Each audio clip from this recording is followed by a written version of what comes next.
¿Sabe usted desde cuándo Colombia es un país corrupto? ¿O sabe cuántos casos de corrupción se han presentado en el país y han quedado impunes? El inicio de esta gran inmoralidad se traslada varios años atrás, en 1596, cuando Francisco de Sande, el capitán general del Nuevo Reino Unido, se apropió de unas monedas de oro del tesoro público. Desde ese entonces, en la colonia se empiezan a tomar medidas corruptas.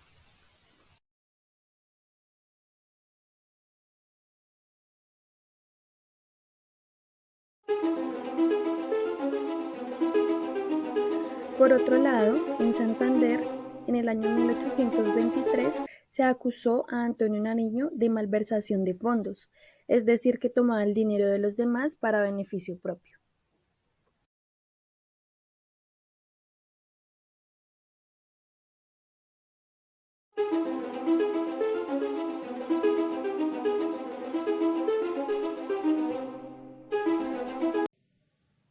Se dice que la política en Colombia ha sido corrupta desde que va de la mano con el clientelismo. Incluso en las elecciones, los políticos han sido elegidos por clientelismo más que por ser buenos candidatos o tener buenas propuestas. Pero con el tiempo se han dado a luz varios casos como el famoso agroingreso seguro. Este fue un programa de la época del gobierno de Álvaro Uribe, que impulsaba el crecimiento de la agricultura de manera equitativa. Los campesinos que tenían tierras se postulaban para recibir unos subsidios que daba el gobierno a cambio de usar esas tierras en programas políticos como riego y drenaje.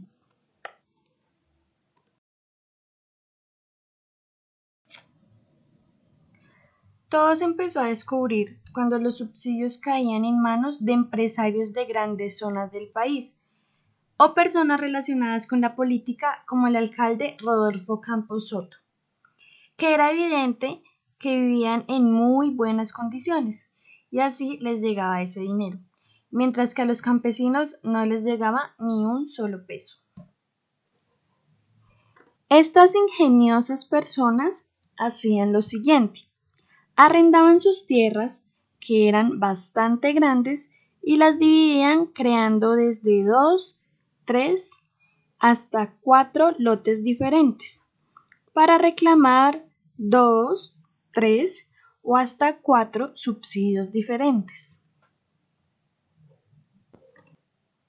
Según la revista Cambio, este fraude llegó a los 12.000 millones de pesos.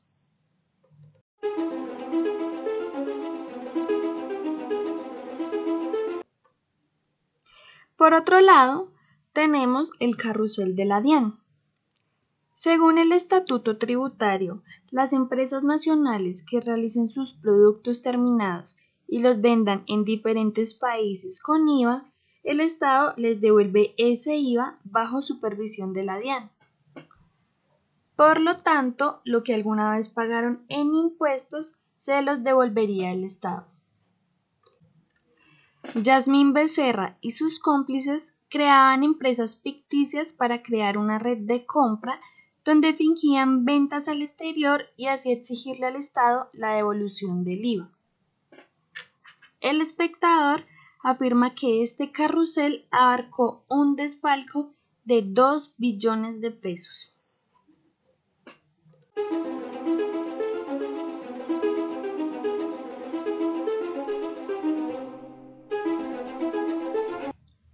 Por último, pero un poco más conocido que los anteriores, se tiene al carrusel de la contratación.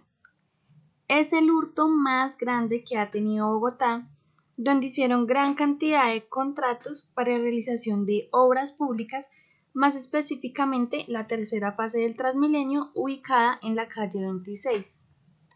Bien sabemos que esta empresa solía llamarse Grupo Nule y estaba conformada por los hermanos Manuel y Miguel Nule y su primo Guido Nule. Estos tres personajes, además de no tener el soporte financiero ni la infraestructura, no tenían la suficiente experiencia para realizar obras de grandes magnitudes como esta. pero gracias a sus contactos y familiares en el Estado, lograron conseguir varios contratos, los cuales los dejaban a medias o no los terminaban. Los tres personajes pedían dinero por adelantado y dejaban las obras abandonadas. Y con este dinero tapaban otras deudas que tenían en sus otras empresas y así sucesivamente.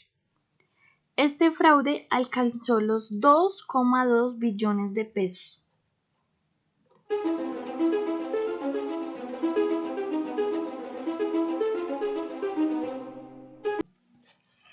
Estos casos nombrados anteriormente no son los únicos donde se evidencia la corrupción en Colombia. También se encuentra el escándalo de Foncolpuertos en 1999, la parapolítica del 2006, el escándalo de los falsos positivos y la crisis de las pirámides en 2008, el famoso escándalo de las chuzadas en 2009, igualmente que el desfalco de Colpensiones y Reficar, entre otros. Con lo anterior visto, se puede evidenciar cómo la corrupción viene desde siglos atrás y cómo con el tiempo se ha ido desarrollando. Es notable que la corrupción va de la mano con el clientelismo, con la carencia de una conciencia social, paradigmas distorsionados y negativos. Se evidencia una extrema complejidad del sistema y otros factores mencionados anteriormente, que además de esto afecta negativamente a la economía colombiana y trae muchos problemas consigo, como la facilidad de la destrucción medioambiental, poca eficiencia en la administración pública, control sobre los medios de comunicación para tener este tipo de cosas en privado y que impida que se exponga a la luz con la sociedad. Y lo peor es que muestra una mala imagen del país a nivel mundial.